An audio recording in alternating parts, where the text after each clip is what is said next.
The majority of business owners do end up spending a lot of time in their email inbox and spending time going through emails. Even though we hate it, there are ways to improve your time spent in that email inbox. If you're trying to get stuff out of people, they feel more vulnerably exposed or accountable if you CC in your or their colleagues. If you write something that might be useful once again, make sure you save it as a template. You can set a certain type of email to do a certain thing within your inbox.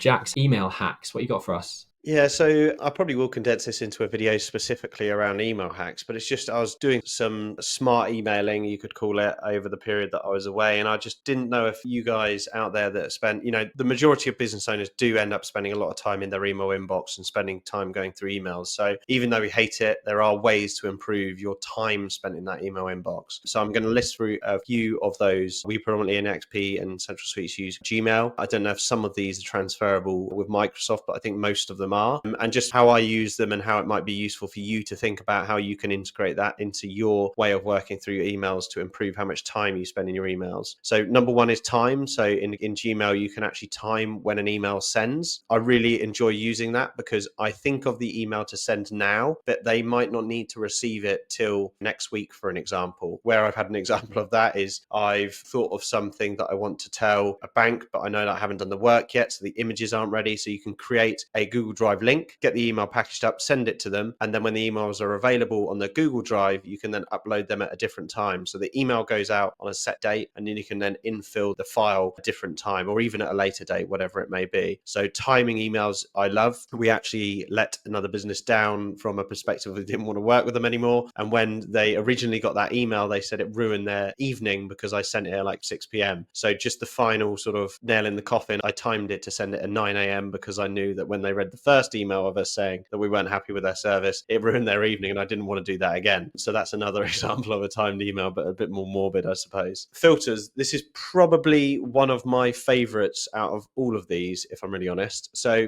you can set a certain type of email to do a certain thing within your inbox. So I set filters that if they are, for an example, from that particular address, I might still want to see that email, but it filters directly out of my inbox into a subfolder. It's really useful for things that you might want to read, like articles, but you don't want it filling your inbox when you're managing a day-to-day business. So for example, Savills and CBRE do marketing reports. I love reading those documents, but I only do it when I have time, and I don't want it flooding my email inbox. So I filter that so that it immediately, without me knowing, bypasses my inbox, but I can see it in a sub-filter. Then that brings us on to labels. So labels are subfolders or labels or whatever you want to call them, where you can actually manually drag things into those labels, or the automated version is obviously they automatically do. But if you've never received an email from that person, how do you know whether to automatically set that rule? So labels is an area where you can drag email over to certain different locations. That's obviously quite an obvious one. CCing others. I find that if you're trying to get stuff out of people, they feel more vulnerably exposed or accountable if you CC in your or their colleagues. So if you're trying to get something from a council, if you're trying to get something from a utility company, if you're trying to get something from someone else in your business, CC in other people, because it enables you to have a third person to be able to see what's going on. Their accountability is then up greater. Templates. This is actually one that I actually really, really enjoy, probably second to the filters. If I write an email that takes me a lot of time and I think to myself, that's a really good general overview, or that's a really good overview of that particular business, or for an example, a lot of people say to us, what do you do? And I've actually got a template saved in my Gmail that's just a summary of everything that we do. So it goes, I'm Jack Jiggins. I've been running several businesses, including XP Property, a property SME development company, including URL link, XP Surveys, Central Suites, Parasocial, etc. And it's a generic email that I can just click, pull it up immediately and send it to anyone I know. Equally to that, when we were letting our business box space in Spencer's Wood, it was the same email that I was sending out to all of these inquiries that I was getting from various locations. And you can save templates. So if you write something that might be useful once again, make sure you save it as a template. We also have a filing system in our business called Dext, where we have an email address that we can send every invoice or receipt to, but it's a different email address for different businesses. So one of my templates is all of the different business email addresses for our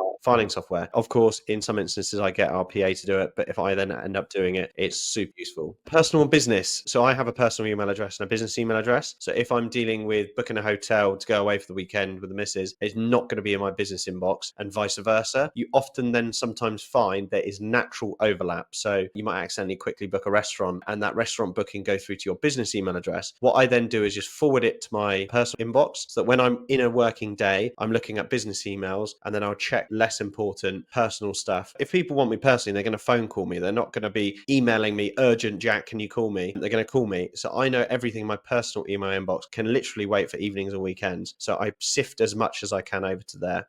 Task URL link. This is a really, really good one for outsourcing or time blocking. So outsourcing is obviously getting someone else to do something, and time blocking is where you put a time in your diary to do a task. What that task might be to deal with an email. If you copy the URL link of that email and put it as the task name. So for an example, the task might be deal with business rates, and then there's an email that it actually references to. You can put that URL link in your diary so that it's not an unread email in your inbox and clogging your inbox, and you just get to it when you need to. Obviously, if you want to outsource it, you can outsource it to, for example, I give my PA the URL link to that email and then they deal with it. Outsourcing folder is similar to that, really. There's a folder which got my PA's name in it, and anything that I think she should be dealing with, I drag that from my inbox to the outsource folder, and I have outsource urgent, outsource 1 week, and then I also have an unsubscribe folder where they know whether to deal with it immediately or to deal with it within 1 week so that they can manage their desk. And the unsubscribe folder is just something I don't want to be subscribed to anymore, and then they can then go through and unsubscribe. And then a little top tip for unsubscribing, there is a website called Unroll Me. If you go into it, log in, create an account, add your email address, it shows you everything that you're subscribed to within that email, and you can actually click through and unsubscribe to all of them really efficiently from one interface. So if you're having issues with loads of shit that you don't want to be subscribed to from the years of logging into a Wi-Fi in the middle of Milan 18 years ago just to get on the free Wi-Fi, you can actually go through and consolidate those and delete all of those. So yeah, a list, not all, but as most that I could fit in I don't know how long that took, but